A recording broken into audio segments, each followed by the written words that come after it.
Hea vaataja, soovin sulle õnnistatud pühapäeva ja uut nädalat. Elame ülestõusmispühade järgsel ajal.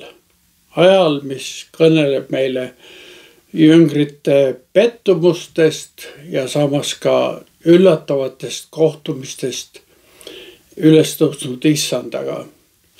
Vaadelgem üht sellist üllatavat kohtumist Galilea järve ääres. Ja kuulakem, kuidas sellest räägib meile evangelist Johannes, Johannese 21. peatükis 1.19 salmi. Pärast seda ilmus Jeesus jüngritele veel Tiberiase järve ääres, aga ta ilmus nõnda Siimon Peetrus ja Toomas, keda nimetatakse kaksikuks, ja Naatanael, kes oli Galilea Kaanast, ja Sebeduse pojad ja veel 2 tema jüngritest olid seal koos. Siimon Peetrus ütles neile, ma lähen kalale. Nad ütlesid talle, me tuleme sinuga kaasa. Nad läksid välja ja astusid paati, ent sellel ööl ei püüdnud nad midagi. Aga koidu ajal seisis Jeesus kaldal. Ent jüngrid ei teadnud, et see on Jeesus. Jeesus ütles siis neile, lapsed, on teil midagi leivakõrvaseks? Nad vastasid talle, ei ole. Aga tema ütles neile, heitke noot paremale poole paati, siis te leiate. Nad heitsidki ja ei jaksanud seda enam tõmmata kalade hulga tõttu. Nüüd ütles jünger, keda Jeesus armastas Peetrusele, see on issand. Siimon Peetrus, kuulnud, et see on issand, võttis kuue ümber, sest ta oli alast ja hüppas järve, aga teised jüngrid tulid paadiga. Nad ei olnud ju kaldast kaugemal kui umbes 200 küünart ja vedasid noota kaladega. Kui nad nüüd tulid mäele, nägid nad valmis lõket ja selle peal kala ning leiba. Jeesus ütles neile, tooge neid kalu, mida te praegu püüdsite. Siimon Peetrus läks üles ja tõmbas mäele nooda täis suuri kalu, arvult 153. Ja noot ei rebenenud, kuigi neid oli nii palju. Jeesus ütles neile, tulge sööma. Ükski jüngritest ei julgenud temalt küsida, kes sa oled, sest nad teadsid, et ta on issand. Jeesus tuli ja võttis leiba ja andis neile ja samuti ka kala. See oli Jeesusel juba 3. kord jüngritele ilmuda pärast surnust ülestõusmist. Kui nad nüüd olid einet võtnud, siis Jeesus ütles Siimon Peetrusele, Siimon Johannese poeg, kas sa armastad mind rohkem kui need? Peetrus ütles talle, jah, issand, sina tead, et sa oled mulle armas. Jeesus ütles talle, sööda mu tallesid. Tema ütles talle veel teist korda, Siimon Johannese poeg, kas sa armastad mind? Ta vastas talle, jah, issand, sina tead, et sa oled mulle armas. Jeesus ütles talle, hoia mu lambaid kui karjane. Tema ütles talle 3. korda, Siimon Johannese poeg, kas ma olen sulle armas? Peetrus jäi kurvaks, et Jeesus küsis temalt 3. korda, kas ma olen sulle armas? Ja ta ütles temale, issand, sina tead, et sa oled mulle armas. Jeesus ütles talle, sööda mu lambaid, tõesti, ma ütlen sulle, kui sa olid noor, vöötasid sa end ise ning läksid, kuhu sa tahtsid. Aga kui sa vanaks saad, siis sa sirutad oma käed välja ja keegi teine vöötab sind ning viib sind, kuhu sa ei taha. Aga seda ta ütles vihjates, missuguse surmaga Peetrus pidi Jumalat austama. Aga kui Jeesus seda oli öelnud, ütles ta talle, järgne mulle. See on Jumala sõna ja püha evangeelium. Head vaatajad, kujutlegem end jüngrite olukorda. Nende õpetaja, kes oli hiljuti hukatud, oli üles tõusnud. Nad olid teda üles tõusnud ja isegi kohanud. See oli muutnud nende arusaama toimunust. Aga esimene erutus möödus ja nüüd seisid nad silmitsi küsimusega. Kuidas edasi elada? Mis saab edasi? Peetrus, kes oli teo inimene, ütles, ma lähen kalale.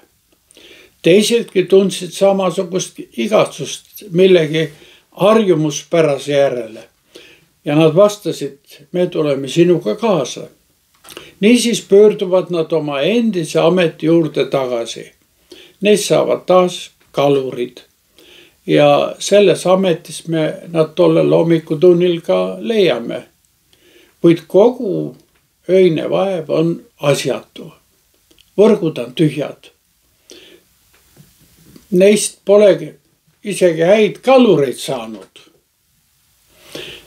Kas pole see pilt meie elust? Vahel me pingutame ja rassime tööd teha, aga tulemusi pole. Meid tabab käega löömine ja lootusetus. Isegi meie vaimulikud pingutused võivad ilma issandata osutuda viljatuks. Jeesus oli ju kord öelnud, ilma minuta ei või te midagi teha.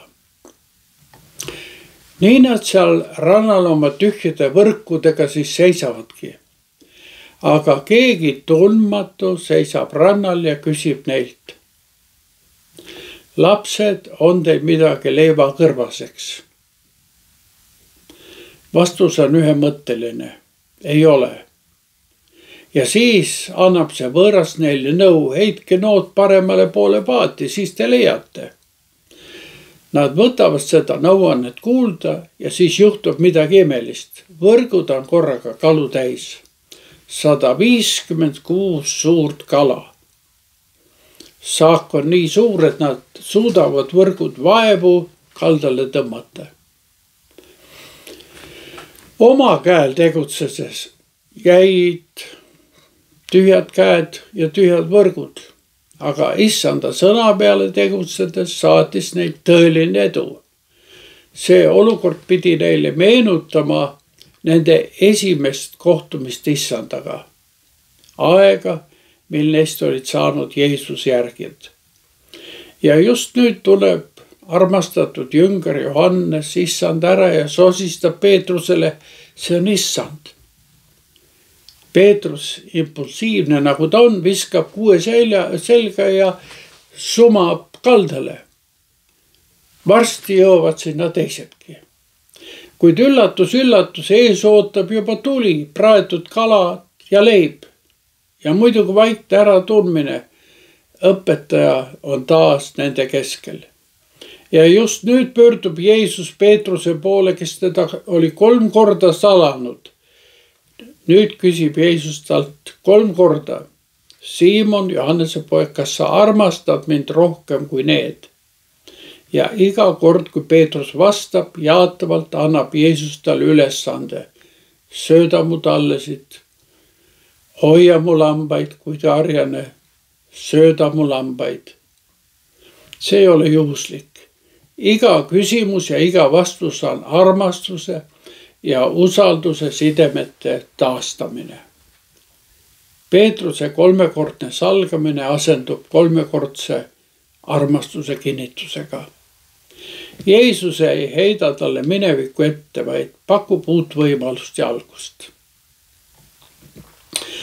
Sõbrad, kui me kohtume Jeesusega, siis me eksimused pole neil ei ole öelda viimast sõna. Viimane sõna on Jumala armul.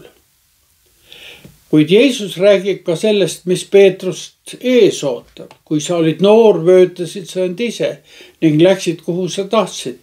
Aga kui sa vanaks saad, siis sa sirutad oma käed välja ja keegi teine vöötab sind ning viib sind, kuhu sa ei taha.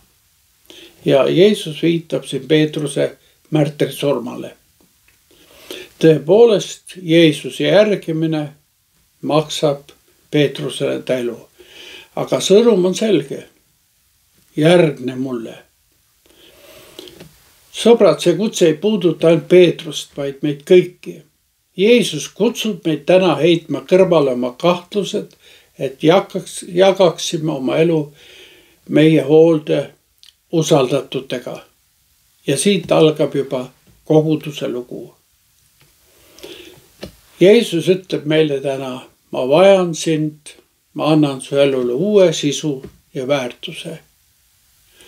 Isegi kui su pingutused ja ettevõtmised näivad viljatuna, taastab ta kõik, mis on viltu läinud ja pakub sulle uut algust. Palvetagem. Issand, sina tead, kui vähe või palju me sind armastame. Sa näed meie tööd ja vaeva. Anna meile tahet heita oma elu võrgud paremale poole ja teenida sinu lambukesi. Isa, Poja ja Püha Vaimu nimel. Aamen.